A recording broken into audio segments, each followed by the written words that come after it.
আসসালামু আলাইকুম। মাল্টিক্রাফটিং ভিডিওতে আপনাদেরকে স্বাগতম। যদি আপনি সিম চাষ করে লাভবান হতে চান তাহলে অবশ্যই এই ভিডিওটি দেখুন, কারণ এই ভিডিওতে সিম গাছের যাবতীয় সমস্যাগুলো এবং তার সমাধান পূর্ণাঙ্গভাবে দেওয়া আছে। তো প্রথমে আপনি যখন সিম গাছের চাষ করবেন তখন চারা ওঠার পর থেকে মূলত শোষক পোকার আক্রমণ হবে। বিশেষ করে পাতার নিচের অংশে বা উপরের অংশে শোষক পোকাগুলো রস চুষে খাবে। তার জন্য কিন্তু আপনাকে প্রথম প্রতিরোধের ব্যবস্থা নিতে হবে। তো সেটার জন্য আমরা মূলত এরকম ওষুধগুলাই ব্যবহার করে থাকি। যেমন এটা হলো গ্রুপ নেম হলো কার্টাফ 92% প্লাস অ্যাসিটামিপ্রিড 3%। এটা ফুল আসার আগ পর্যন্ত আপনাকে সপ্তাহে কমপক্ষে একবার হলেও ব্যবহার করতে হবে, তাহলে আপনার শোষক পোকা কিন্তু একদম নির্মূল থাকবে। যখনই ফুল এসে যাবে তখন আপনার প্রতিরোধের ব্যবস্থা থাকবে তিন ধরনের। প্রথমত একটা হলো আপনাকে ফুলগুলা বেশিরভাগ ঝরে যাবে ছত্রাকের আক্রমণে, অ্যানথ্রাকনোজের আক্রমণে।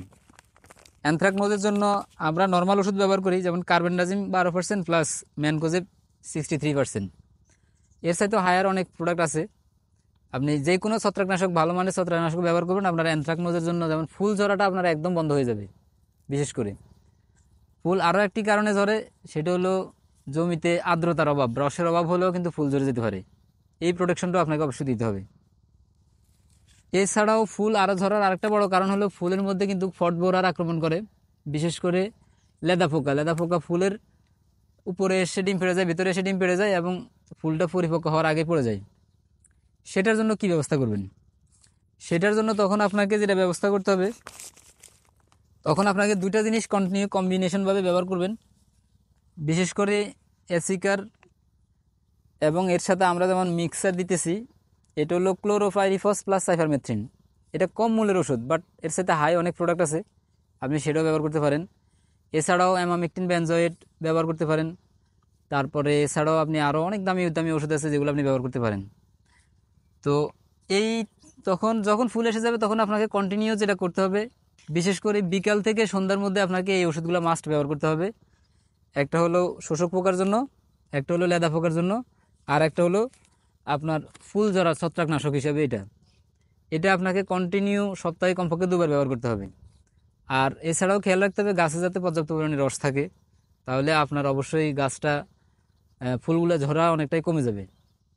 আর ফট বোরার বা লেদা পোকা আক্রমণ করলে আপনি কীভাবে বুঝবেন যে আপনার ফসলে লেদা পোকা আক্রমণ করছে? দেখুন, লেদা পোকা আক্রমণ করলে আপনার কিন্তু ফসলের মধ্যে এরকম ছিদ্র থাকবে, আপনার সিমের মধ্যে এরকম ছিদ্র থাকবে। যেমন দেখুন, এই যে সিমের মধ্যে ছিদ্র আছে, এটার ভিতরে কিন্তু একটা লেদা পোকা আছে। এরা কিন্তু এখান থেকে পূর্ণাঙ্গ হয়ে আবার এখানে এসে ডিম পেড়ে যাবে। তো এইটা আপনি অবশ্যই বুঝবেন। এছাড়াও আরও কিছু দেখবেন যে সিম শুধু এইভাবেই কোনো পোকার আক্রমণ নেই, তারপরে ধরে যাচ্ছে। এটা কিন্তু বিশেষ করে পানির অভাব এবং নিউট্রিশনের অভাব। যখনই আপনার ফুল ফল এসে যাবে আপনি অবশ্যই চেষ্টা করবেন নিউট্রিশনটা কন্টিনিউ ঠিক রাখার জন্য। বিশেষ করে মাল্টি নিউট্রিশন যেগুলো আছে, মাইক্রো নিউট্রিশন, আপনি সেগুলো ব্যবহার করবেন।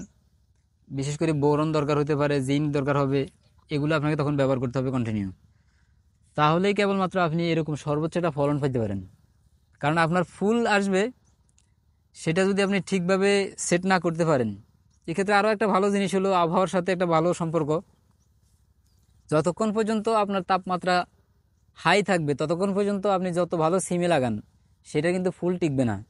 আপনি তখন ফিজিয়ার স্প্রে করবেন বা অনেক ধরনের অনুখাদ্য স্প্রে করবেন, তারপরেও কিন্তু ভালো একটা ফলন পাবেন না।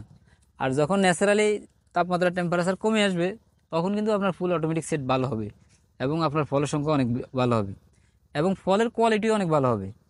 কারণ অন্য সময় অমৌসুমে কিন্তু ফলের এরকম কোয়ালিটি পাবেন না খুব একটা, বাট মৌসুমে আপনি সেটাও পাবেন। তো সিম চাষ সম্পর্কে যেটা বলছি, এটা কিন্তু একই সাথে সিমের সাথে সিম গোত্রীয় বাকি ওষুধ জিনিসগুলোর জন্য সেম প্রযোজ্য। যেমন আপনি যদি বরবটিও করে থাকেন, সেম সমস্যা এবং সেমই সমাধান, তাহলে অবশ্যই এইগুলা প্রয়োগ করুন। আর এছাড়াও যদি আরও বিস্তারিত জানতে চান তাহলে আমাদেরকে কমেন্ট করুন, আমাদের চ্যানেলটি সাবস্ক্রাইব করুন, আমাদের সঙ্গেই থাকুন। ধন্যবাদ।